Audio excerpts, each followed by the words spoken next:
del Señor en el libro de Mateo, capítulo 4.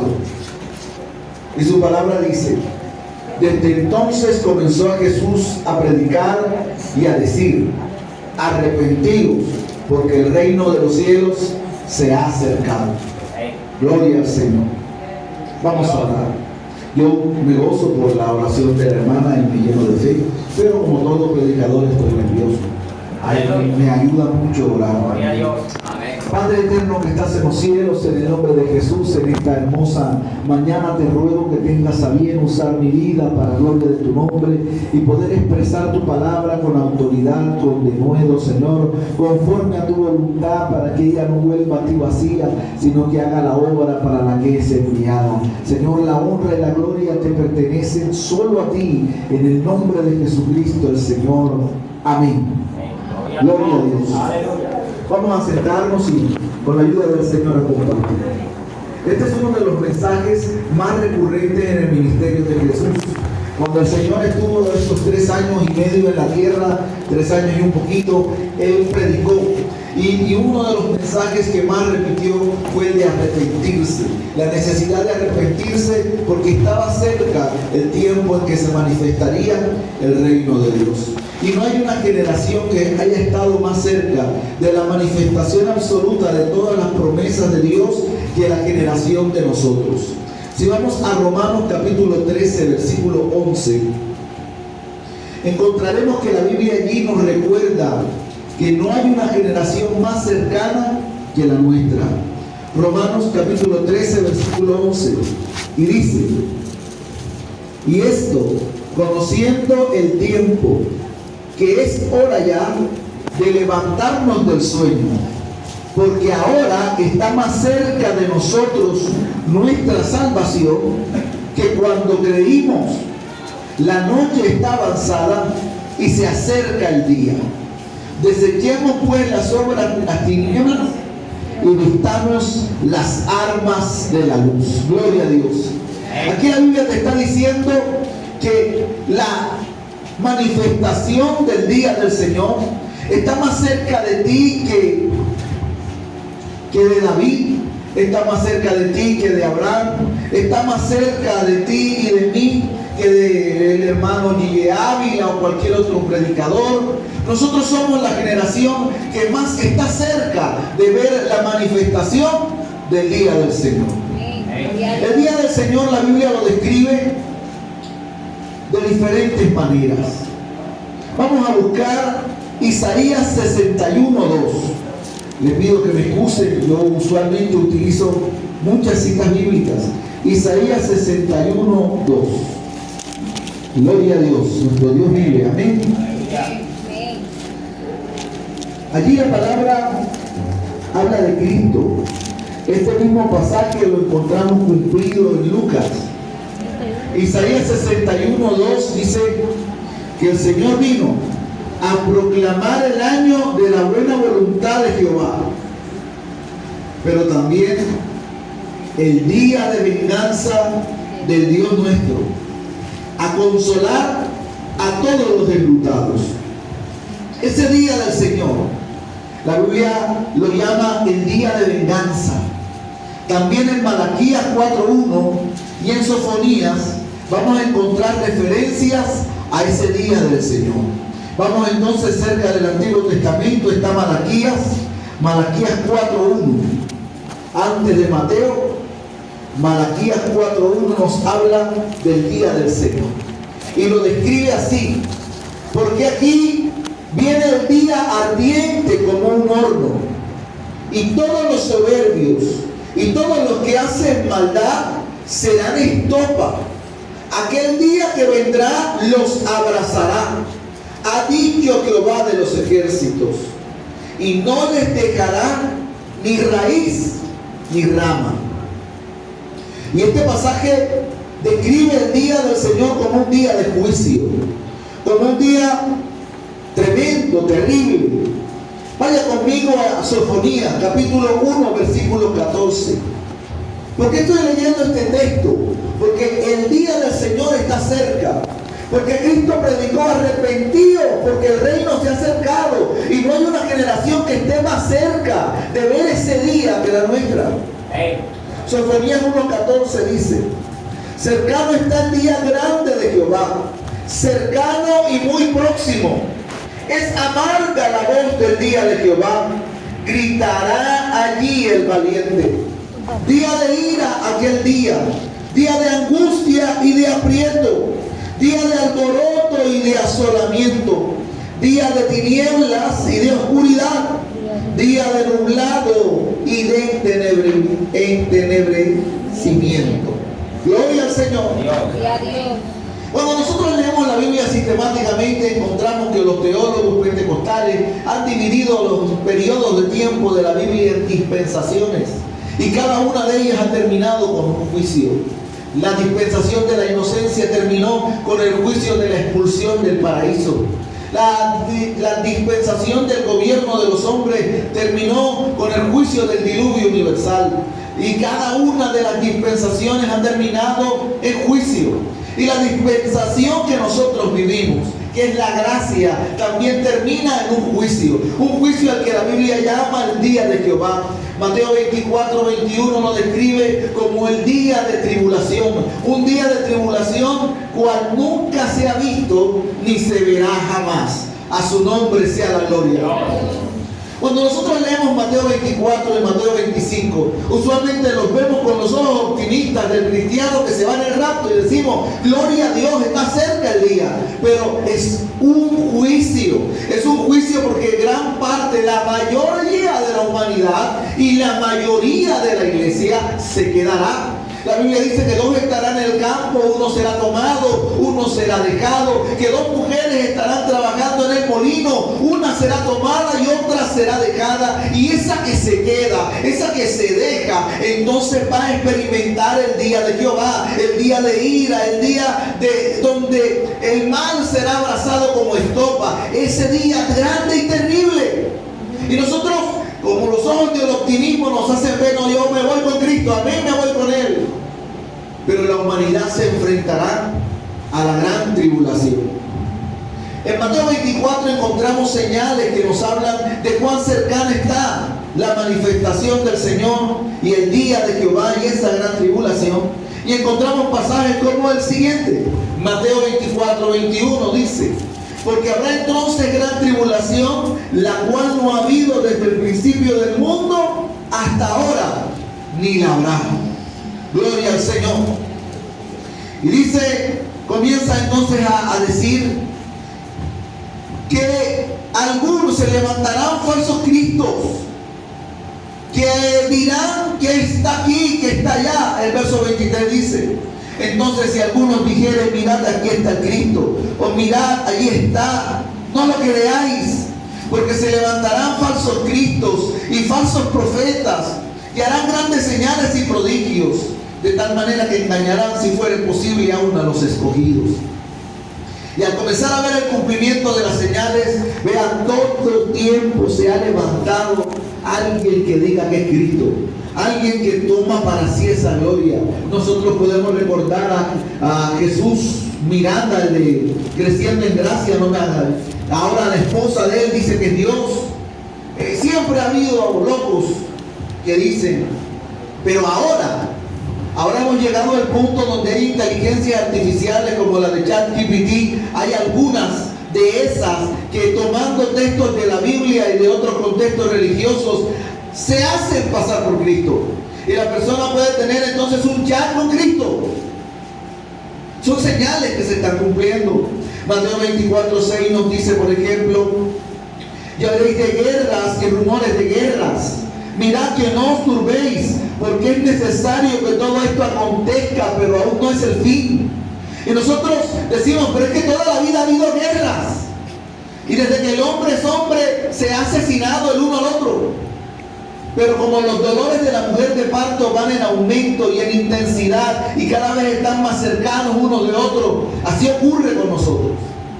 Cuando ocurrió la Primera Guerra Mundial, en la que utilizaron armas de fuego, que fue por allá en 1918, por allá, pensaron que no iba a haber algo peor, y le llamaron la Gran Guerra, porque nunca había muerto tanta gente en un conflicto. Pero En 1945 se desató, comenzó en 1942, la Segunda Guerra Mundial, donde utilizaron armas automáticas, utilizaron armas químicas, bombas atómicas. Una sola bomba destruyó la ciudad de Nagasaki, más de 300.000 muertos el mismo día, y siguió matando a la gente por los siguientes años debido a la radiación. Y rumores de guerra hay guerra en todas partes. Algunas aún nos preocupan a nosotros por el significado escatológico, bíblico que pueda tener, como el conflicto que estamos viendo en Palestina, en Israel y sus alrededores. Y todas estas cosas se han ido cumpliendo una tras de otra, que si la ciencia se aumentará, que el amor se enfriará, todas una de esas señales que usted encuentra. Usted puede darse cuenta que todas se han cumplido y que lo que estamos esperando con inminencia es que suene la trompeta para que el juicio de Dios se derrame sobre el mundo. Que suene la trompeta para que su pueblo se vaya con él. Pero también es un día de juicio. A su nombre sea la gloria. Gloria a Dios.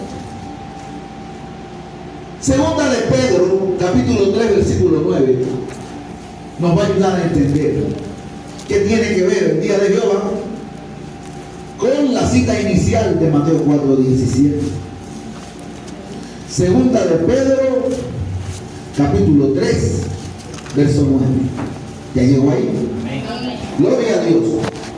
Dice: el Señor no retarda su promesa, según algunos la tienen por tardanza, sino que es paciente para con nosotros, no queriendo que ninguno perezca, sino que todos procedan al arrepentimiento. Y usualmente tomamos este texto y se lo explicamos a las personas que no conocen a Dios. Pero el Señor se lo dio inicialmente a Pedro para que Pedro se lo leyera, se lo diera a la iglesia universal, a los creyentes. Y entonces el Señor le dice a los creyentes que Él no retarda su promesa, sino según algunos creyentes lo tienen por tardanza, que no va a pasar, sino que es paciente para con nosotros los creyentes, queriendo que ninguno de nosotros perezca, porque la salvación puede perderse, sino que todos y cada uno de nosotros procedamos, nos vayamos, caminemos hacia el arrepentimiento, porque si hay una generación que necesita estar arrepentida, es la que está viendo las señales cumplidas. Si es una generación que necesita entender arrepentimiento, es la generación de nosotros. Sin embargo, es la que menos entiende lo que eso significa. Arrepentirse para usted y para mí es ineludible, inaplazable, apremiante, porque nuestro Dios se acerca, porque pronto vendrá su manifestación. Pero tenemos que entender qué es lo que la Biblia quiere decir cuando Cristo nos dice: arrepentidos, porque el reino de los cielos se ha acercado. Vamos a buscar entonces los significados bíblicos de arrepentimiento. Vaya conmigo al libro de Joel. En el Antiguo Testamento es uno de los profetas menores. Y vamos al capítulo 2 del libro de Joel. Y vamos a leer el versículo 13. Para entender lo que significa arrepentimiento. Su palabra dice, lo tienes ya llegaste allá. Joel 2:13, amén. Dice: rasgad vuestro corazón y no vuestros vestidos, y convertíos a Jehová vuestro Dios, porque misericordioso es y clemente, tanto para la ira y grande misericordia, que se duele del castigo. Pero dice que arrepentirse es rasgar el corazón y no los vestidos. Esto nos indica que el arrepentimiento es un cambio profundo y no superficial.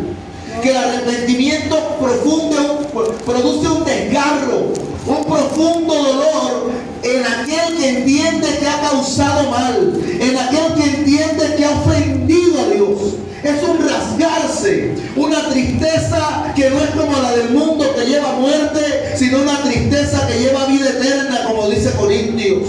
Y eso no es solo cambiar la manera de vestir, la manera de hablar o las personas con las que ando. Eso es necesario, pero no es suficiente. Un arrepentimiento es un cambio interior, un cambio de emociones, de pensamientos, de decisión, un cambio que afecta a la mente, a la voluntad y al corazón. Un arrepentimiento va más allá del concepto del remordimiento, va más allá de escapar de las consecuencias de lo que he hecho. Es entender que ofendí al que derramó su vida por mí. Es entender que pisoteé la sangre de aquel que un día me lavó. Por eso la Biblia habla de una forma violenta, dice rasgar, porque el corazón debe dolerse cuando entiende que a Dios ha decepcionado. Arrepentirse implica reconocer al pecado como lo que es, como la causa verdadera de la situación en la que se está. La Biblia le dice en el Antiguo Testamento al hombre: laméntese el hombre de su pecado. Dice que ¿de qué se lamentará el hombre? El problema no está en la salud, el problema no está en la economía, el problema no está en el matrimonio. Dice: laméntese de su pecado, porque el pecado que trae muerte es lo que termina afectando todas las áreas de nuestra vida. Y la Biblia lo enseña. Vamos al Salmo 32.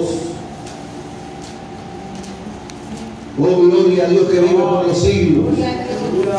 En el Salmo 32, en el verso 5,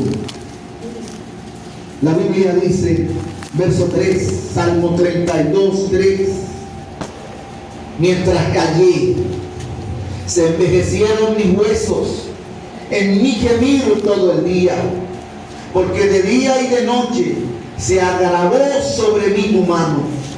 Se volvió mi verdor en sequedades de verano. Mi pecado te declaré y no encubrí mi maldad. Dije: confesaré mis transgresiones a Jehová, y tú perdonaste la maldad de mi pecado. A su nombre sea la gloria. Este pasaje nos está diciendo que la verdadera causa, que lo que en verdad está destruyendo la vida del hombre, es no confesar a Dios su pecado, no reconocer delante de Él lo que hace daño, y que mientras callamos, mientras lo ocultamos de los hombres, mientras lo ocultamos de Dios, mientras creemos que nadie ve lo que está ocurriendo, como un cáncer que no ha sido diagnosticado, el pecado oculto, el pecado escondido va destruyendo todas las áreas de la vida. Pero cuando la persona encuentra la libertad, la oportunidad de confesar, de venir a Dios, de romper la cadena, entonces comienza a experimentar una verdadera libertad. Arrepentirse implica reconocer nuestra culpabilidad sin justificarla ni atenuarla. A su nombre sea la gloria. Sin hacerla más suave de lo que es. En el Salmo 51, verso 4, vamos a encontrar a un hombre, a David, que ha ofendido profundamente a Dios, ha cometido adulterio, ha sido culpable de homicidio. Y en el Salmo 51, 4, él dice: contra ti solo he pecado. Él no se justifica. Él no está diciendo: es que Betsabé era tan hermosa, es que Urías me caía mal. No, él está reconociendo su culpa y dice: contra ti solo he pecado y he hecho lo malo delante de tus ojos, para que seas reconocido justo en tu palabra y tenido por puro en tu juicio. Y aquí en maldad he sido formado, y en pecado me concibió mi madre. A su nombre sea la gloria, a su nombre la alabanza. David se reconocía como aquel publicano que no era capaz de levantar los ojos al Señor, pues sabía su condición de pecado, y no como el fariseo que creía que ya no necesitaba arrepentimiento. Él entendía que era un pecador, y que ese pecador día a día necesitaba tener comunión con el Señor y arrepentirse. A su nombre sea la gloria, a su nombre la alabanza. Y también entendía que él no tenía el poder, que no estaba en su naturaleza cambiarse. Y por eso en el verso 10 dice: crea en mí, oh Dios, un corazón limpio y renueva un espíritu recto dentro de mí. Crea en mí, porque él estaba entendiendo que necesitaba ayuda. El verdadero arrepentimiento conlleva aborrecer el pecado. El verdadero arrepentimiento te lleva a un cambio de actitud hacia esa conducta, hacia eso que pensabas, hacia eso que dejaste de hacer, hacia eso que a Dios desagrada. Lo expresa Ezequiel en el verso 18. Ezequiel capítulo 18, verso 31. Y dice Ezequiel 18, 31. Echad de vosotros todas vuestras transgresiones, con que habéis pecado, y haceos un corazón nuevo y un espíritu nuevo, porque moriréis, casa de Israel, porque no quiero la muerte del que muere, dice Jehová el Señor. Convertíos pues y viviréis. Y entonces parece que hubiera un conflicto, porque Ezequiel dice: echa de ti. Y David escribe en el Salmo: crea Dios en mí un corazón limpio. Entonces, ¿cómo es el asunto? ¿Dios me va a cambiar o yo tengo que decidir qué debo hacer? Y es una mezcla de las dos cosas. El que se arrepiente toma la decisión firme de alejarse, de escapar de aquello que a Dios ofende, pero reconoce que el poder para sostener esa decisión no está en él, sino en Dios. Y cuando ese corazón se afirma en Dios, entonces ya no serán sus fuerzas las que sostengan esa decisión, sino que será el poder sobrenatural del Espíritu Santo el que le dará victoria. Porque si es cierto que en nosotros hay una naturaleza caída que tiende a lo malo, también es cierto que somos simiente de Dios. También es cierto que somos templo de su Espíritu Santo. También es cierto que Él nos habita. También es cierto que el pecado no se enseñoreará de nosotros, porque no estamos bajo la ley, sino bajo la gracia. También es cierto que es poderoso para socorrer a todo el que es tentado, porque fue tentado en todo según nuestra semejanza. También es cierto que podemos acercarnos confiadamente al trono de la gracia para hallar gracia y misericordia para el oportuno socorro. Si es cierto que hay carne, también es cierto que hay Espíritu Santo. Si es cierto que hay una lucha, también es cierto que hay un Dios que nos da la victoria. A su nombre sea la gloria.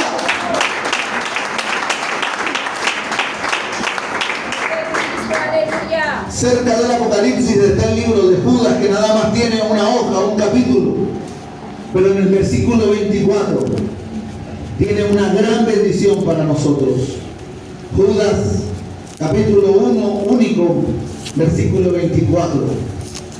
Y el verso 24 dice: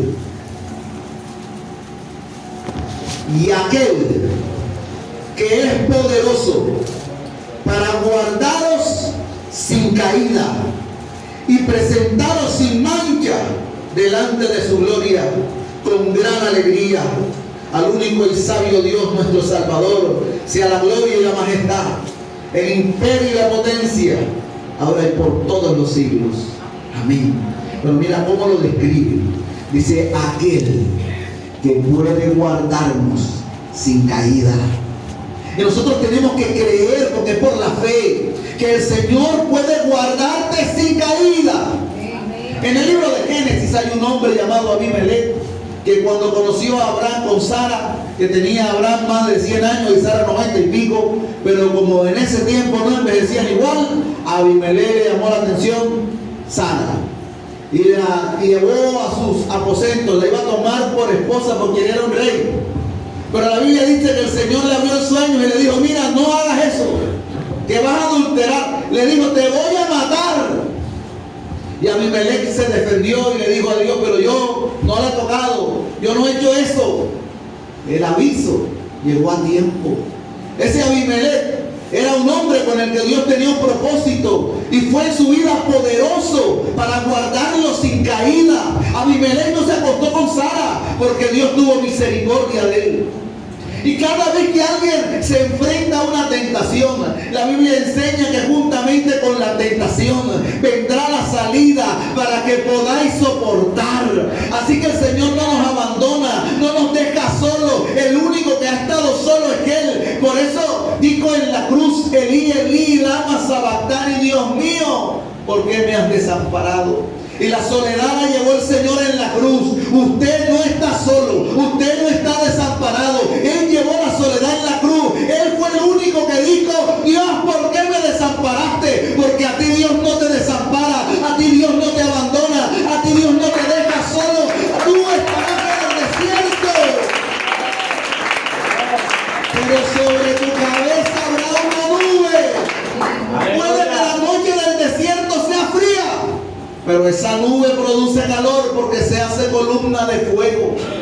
Puede que en el desierto no haya agua, pero nuestro Dios hace que las piedras manen agua, que de las piedras brote vida, porque Él no nos deja solo ante la tentación. Y por eso el verdadero arrepentimiento va más allá de solo sentirse mal. Vaya conmigo a Mateo 7, Mateo 3. Mateo 3, 7. A su nombre, gloria sea. Mateo capítulo 3, versículo 7. Nuestro Dios es bueno. Dice aquí su palabra. Al ver que muchos de los fariseos y de los saduceos venían a su bautismo, les decía: generación de víboras, ¿quién os enseñó a huir de la ira venidera? Haced pues frutos dignos de arrepentimiento. Y Juan Bautista predicó lo mismo que Jesús. Juan Bautista predicó como el precursor: arrepentíos porque el reino de los cielos se ha acercado. Y aquí nos hacía ver que el verdadero arrepentimiento era más que tomar un llamado a un altar. Que el verdadero arrepentimiento era más que ir a bautizarse. Que el verdadero arrepentimiento tenía que evidenciarse, tenía que tener frutos. Que así como la fe sin obras es muerta, un arrepentimiento que no se evidencia en un cambio de vida no es sincero, no es real, no es verdadero. El arrepentimiento verdadero debe tener frutos, debe ser visible, debe manifestar un cambio permanente en la conducta de esa persona.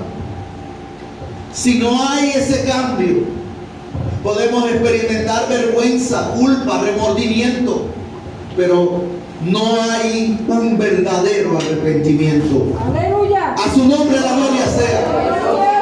Es importante que entendamos que nosotros podemos pecar.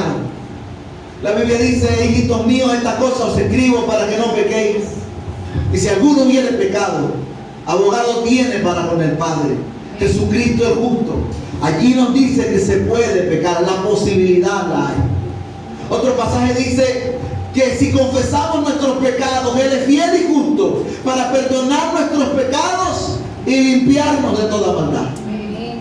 También nos dice la palabra que si decimos que no tenemos pecado, le hacemos a Él mentiroso. Así que usted no es un santo nada más, es santo por la fe, pero usted y yo somos pecadores, pecadores redimidos por su sangre, pecadores que día a día deben luchar contra su propia carne para no pecar, pecadores que Cristo ha redimido. Y la Biblia entonces en el libro de Juan nos habla de practicar el pecado. Y nos dice que el que es fiel al Señor no practica el pecado. A su nombre sea la gloria. ¿Cuánto le dan al Señor gloria y honra? ¿Ves? Le da la gloria. Le da la alabanza. Oh, aleluya. Nuestro Dios es bueno. Nuestro Dios es bueno.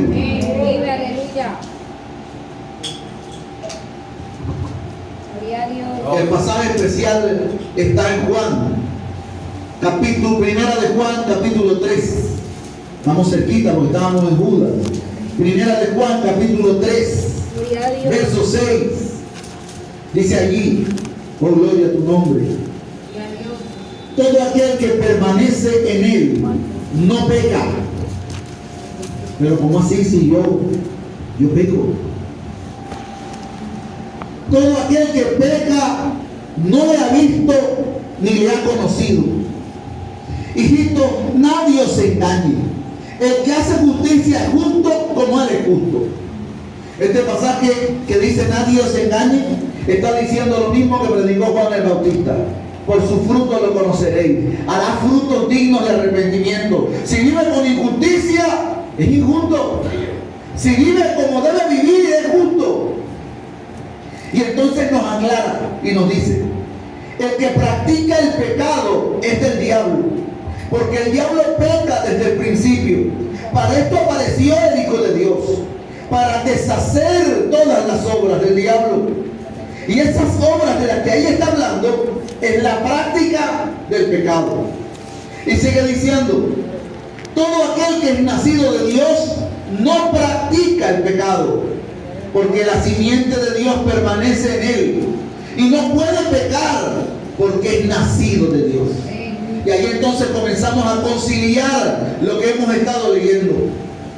Entonces, un cristiano puede pecar, pero si hay un verdadero arrepentimiento, lo que la Biblia dice es que no practicará el pecado, que no hará del pecado su modo de vida, que no hará del pecado su práctica, que no hará del pecado algo que sea constante. Mira, hay pecados de los que son difíciles salirse. Cuando una persona Dios la rescata de la drogadicción, puede que de vez en cuando o que un día tropiece y recaiga. Eso es parte del proceso en el que Dios lo está arrancando. Y no está practicando el pecado. Si se arrepiente, si se levanta, si sigue adelante, si busca al Señor. Pero el que se queda en esa condición es lo que la Biblia llama de practicar el pecado. Cuando alguien tiene problemas con la concupiscencia, es una lucha en la que un pelado puede que caiga. Pero una cosa es eso y otra cosa es quedarse en esa condición. Aleluya. Y otra cosa es justificarla, hacerlo a su modo de vida. Lo que hace el enemigo es que cada vez que alguien peca lo acusa y le dice: tú no has nacido de nuevo, tú no eres un verdadero cristiano, tú eres de los míos, tú estás destruido. Y eso no es lo que la Biblia dice. La Biblia dice derribado, pero no destruido, porque esa persona puede clamar al Dios del cielo para que le levante a su nombre. No es un permiso para hacer del pecado una práctica o pecar y rezar y empatar. Eso no es cristiano. Eso no es cristianismo. Es entender que el acusador te engaña y te miente cuando te dice que si has caído no te puedes levantar, que si le has fallado a Dios no puedes clamar a Él, que si le has sido infiel, Él puede tener misericordia. Porque nosotros podemos pecar aún. La Biblia dice que aún saber hacer lo bueno y no hacerlo es contado por pecado. Que toda injusticia es pecado. Que de toda palabra necia que salga de nuestra boca daremos cuenta. Podemos pecar con lo que decimos, podemos pecar con lo que pensamos. La Biblia dice que si alguno ve a una mujer como la que sale en TikTok, en Instagram y en todas las otras cositas que hacen así, y comenzó a bailar de aquí delante de que se muere, ¿para qué vas a quedarte esperando? La Biblia enseña que con solo verla, la codicia en su corazón la libera y peca. Pero entonces, ¿qué quiere el enemigo? Que te quedes en esa situación, que te quedes allí. Te señala. El verdadero arrepentimiento lleva un cambio de conducta. El verdadero arrepentimiento trae fruto. El verdadero arrepentimiento va más allá de sentirse culpable o de sentirse mal. ¿Quién es el que vive? No. Hechos 17:30 dice: arrepentíos y convertíos, para que de parte del Señor vengan tiempos de refrigerio. Y esos tiempos de refrigerio a veces uno los malinterpreta y cree que no te van a alcanzar las consecuencias del pecado. Y es que Dios no es como uno, puede que un rayo no te parta. Dice Timoteo que hay hombres cuyos pecados se manifiestan después. Hay en Malaquías, dice, literalmente un pasaje dice que tú crees que yo soy como tú. Porque Dios no nos haya partido con un rayo no quiere decir que Él esté de acuerdo. Y por eso, aquí este pasaje dice en Hechos 17:30, arrepentidos y convertidos, para que del Señor vengan tiempos de refrigerio. Y este tiempo de refrigerio no es que no te van a alcanzar las consecuencias. No es que si te robaste la plata del trabajo no te van a botar. No, es que volverás a tener paz. Es que volverás a sentirte pleno. Es que volverás a sentirte completo. Porque no hay nada más hermoso que el gozo de la salvación. Aleluya. David decía, espíritu noble de mi sustente, no me quites tu espíritu. Dice que no le quitara el gozo de su salvación. Y el Salmo 32 dice, bienaventurado el varón a quien Jehová no inculpa de pecado. Y eso es lo que viene con el refrigerio. Muchas veces no hay arrepentimiento. Muchas veces lo que la persona tiene es miedo de las consecuencias, miedo de que lo alcance lo que hizo. Y no está experimentando el verdadero reposo. Porque el verdadero reposo de Dios no viene del miedo a las consecuencias, sino de volver a tener paz, sino de volver a aferrarte al Dios vivo. Amén. A su nombre sea la gloria. Gloria a Dios. Mira lo que nos va a enseñar Zacarías. Vamos ahora a retroceder un poco en el Antiguo Testamento. Cerquita de los evangelios está Zacarías, capítulo 1, versículo 3. ¿Quién es el que vive? Cristo. ¿Quién es el que vive? Cristo. A su nombre. Gloria a Dios. Y Zacarías 1:3 dice, diles pues, así ha dicho Jehová de los ejércitos, volveos a mí, dice Jehová de los ejércitos, y yo me volveré a vosotros, ha dicho Jehová de los ejércitos. No hay un arrepentimiento genuino, sino una búsqueda insistente, desesperada, del Dios al que hemos abandonado. Por eso dice, vuélvete a mí. Mira, no hay un arrepentimiento sincero si esa persona no tiene hambre y sed de Dios. No hay un arrepentimiento sincero si se fastidia de las cosas de Dios. Malaquías 1:13 lo dice literalmente así. Ahí cerquita de donde estábamos. Malaquías 1:13 dice, habéis además dicho, oh, qué fastidio es esto, y me despreciáis, dice Jehová de los ejércitos, y trajisteis lo hurtado, o cojo, o enfermo, y presentasteis ofrenda. ¿Aceptaré yo esto de vuestra mano? Dice Jehová. Muchas veces nosotros nos cansamos, como dice Proverbio, que el hombre saciado se hastia del panal de miel, pero para el que tiene hambre todo lo amargo es dulce. Y nosotros perdemos el hambre, y entonces Dios se está moviendo y tú estás cansado de la miel. Mira, el privilegio que tenemos al congregarnos en un lugar como este, donde la gloria de Dios se pasea, donde se adora a Dios sinceramente, es algo tan hermoso que no podemos darnos el lujo de saciarnos y de decir, es que el culto está muy largo, es que la alabanza no me gustó, es que yo no me conecté. Porque hay muchos lugares donde no pueden alabar a Dios con libertad, donde dan su vida por alabar a Cristo.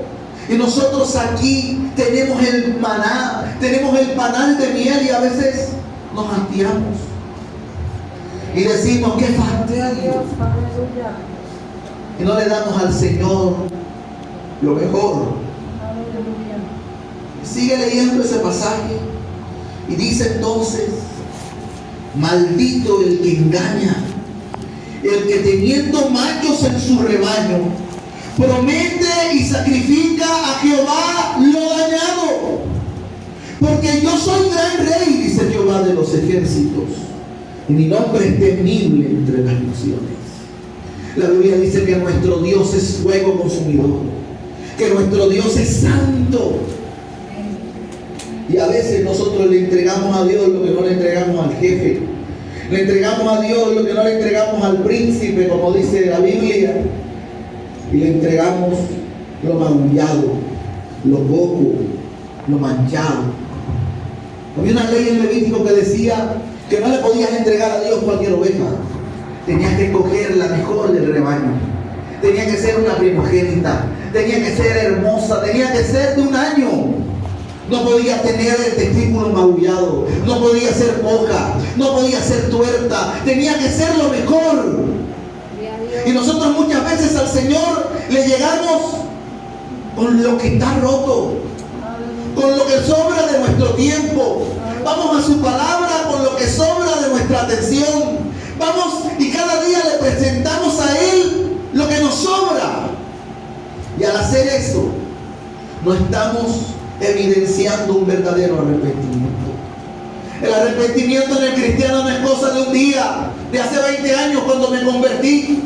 El arrepentimiento en el cristiano es una práctica que debe con frecuencia realizarse y detenerse, dice la Biblia, en la senda del camino y preguntar por la senda antigua y volver a caminar por ella. Eso es arrepentirse, y un verdadero cristiano tiene que arrepentirse más de una vez, porque a medida que vive, a medida que camina por este mundo, se ensucia de polvo. A su nombre sea la gloria.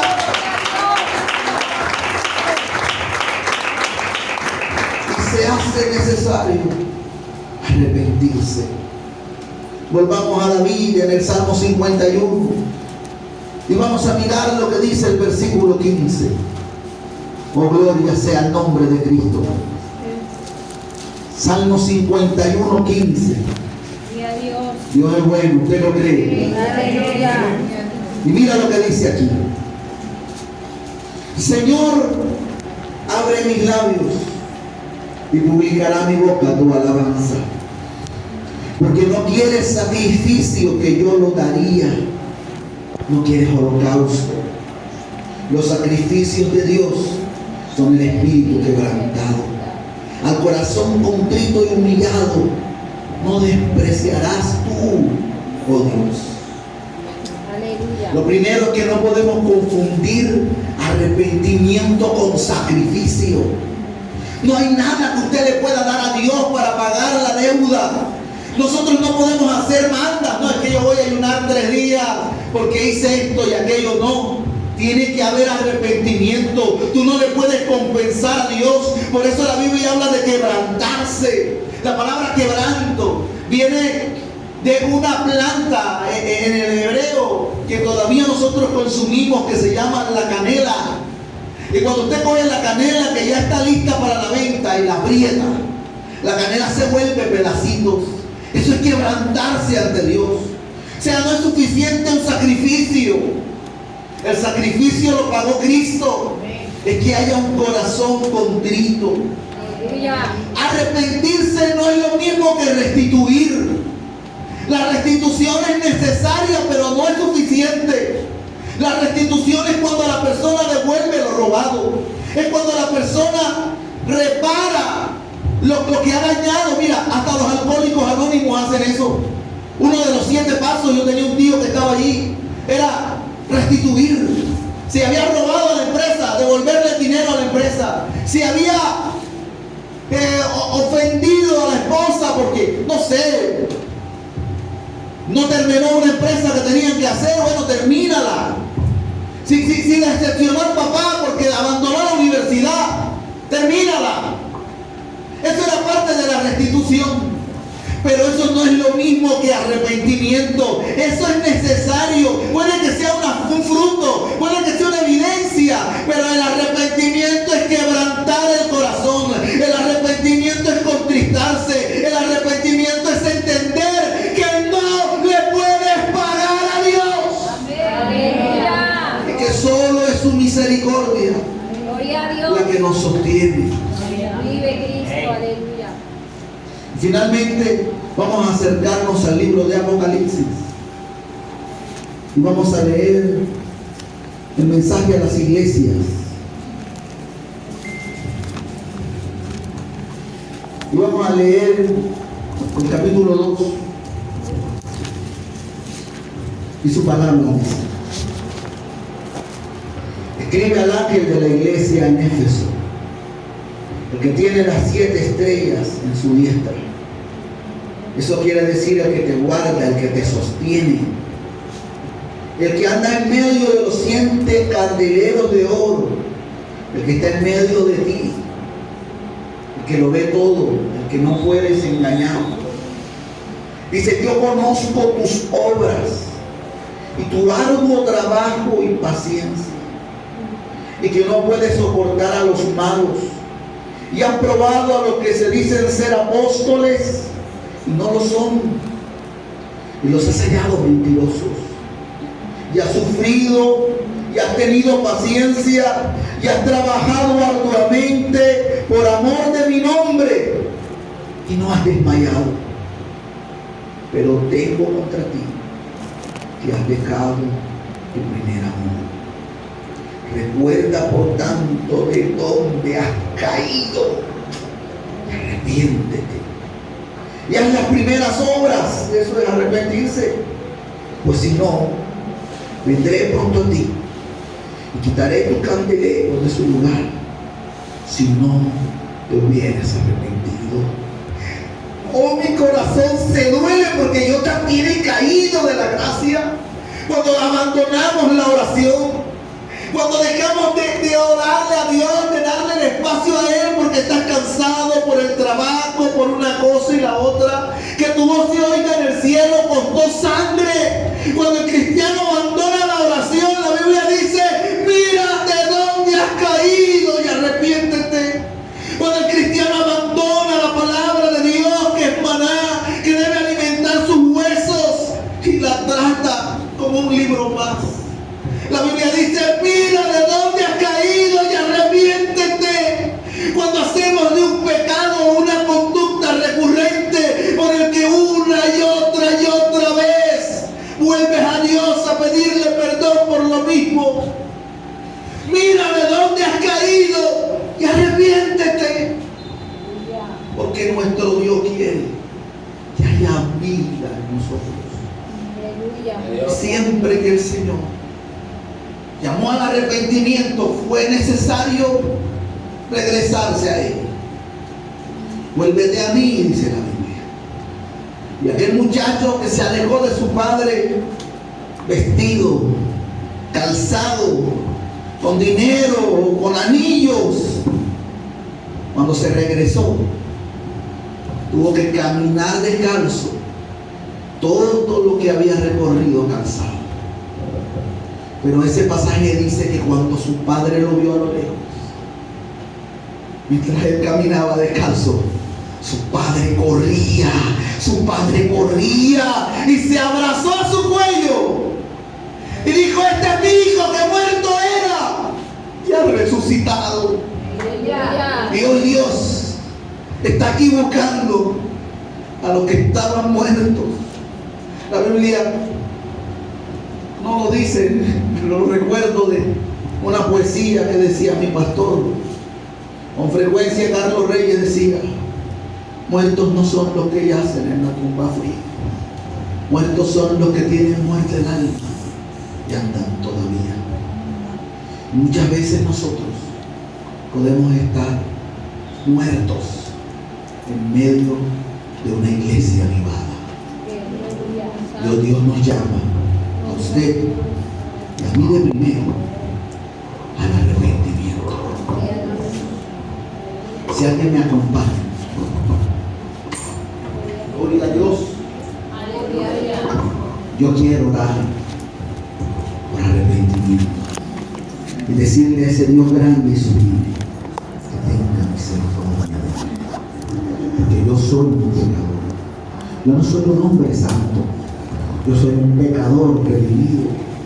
Yo soy un reo de muerte que debería estar sepultado, porque Dios en su misericordia tuvo piedad.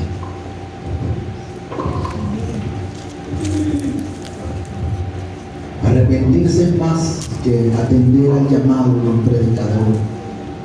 Arrepentirse es más que ponerse de pie y venir al frente. Pero muchas veces eso nos ayuda a entender.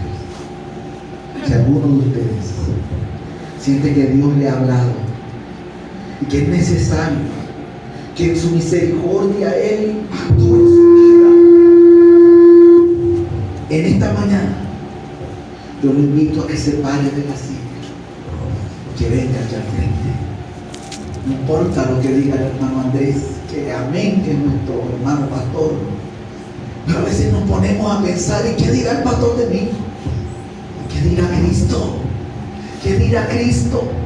A veces nos ponemos a pensar: ¿qué pensará mi esposa de mí? ¿Qué pensarán mis hijos de mí? Lo único que importa en esta mañana es que piensa Cristo de ti. Y si ya no piensas lo que antes pensaba, y si eres consciente de que ya no caminas como antes caminaba, no te quedes sentado. Ven, vamos a clamar, a decirle a Dios: te hemos fallado, a decirle a Dios: perdónanos, a decirle a Dios: vuelve a poner tu espíritu dentro de mí. Amado Señor, Dios de poder y de misericordia,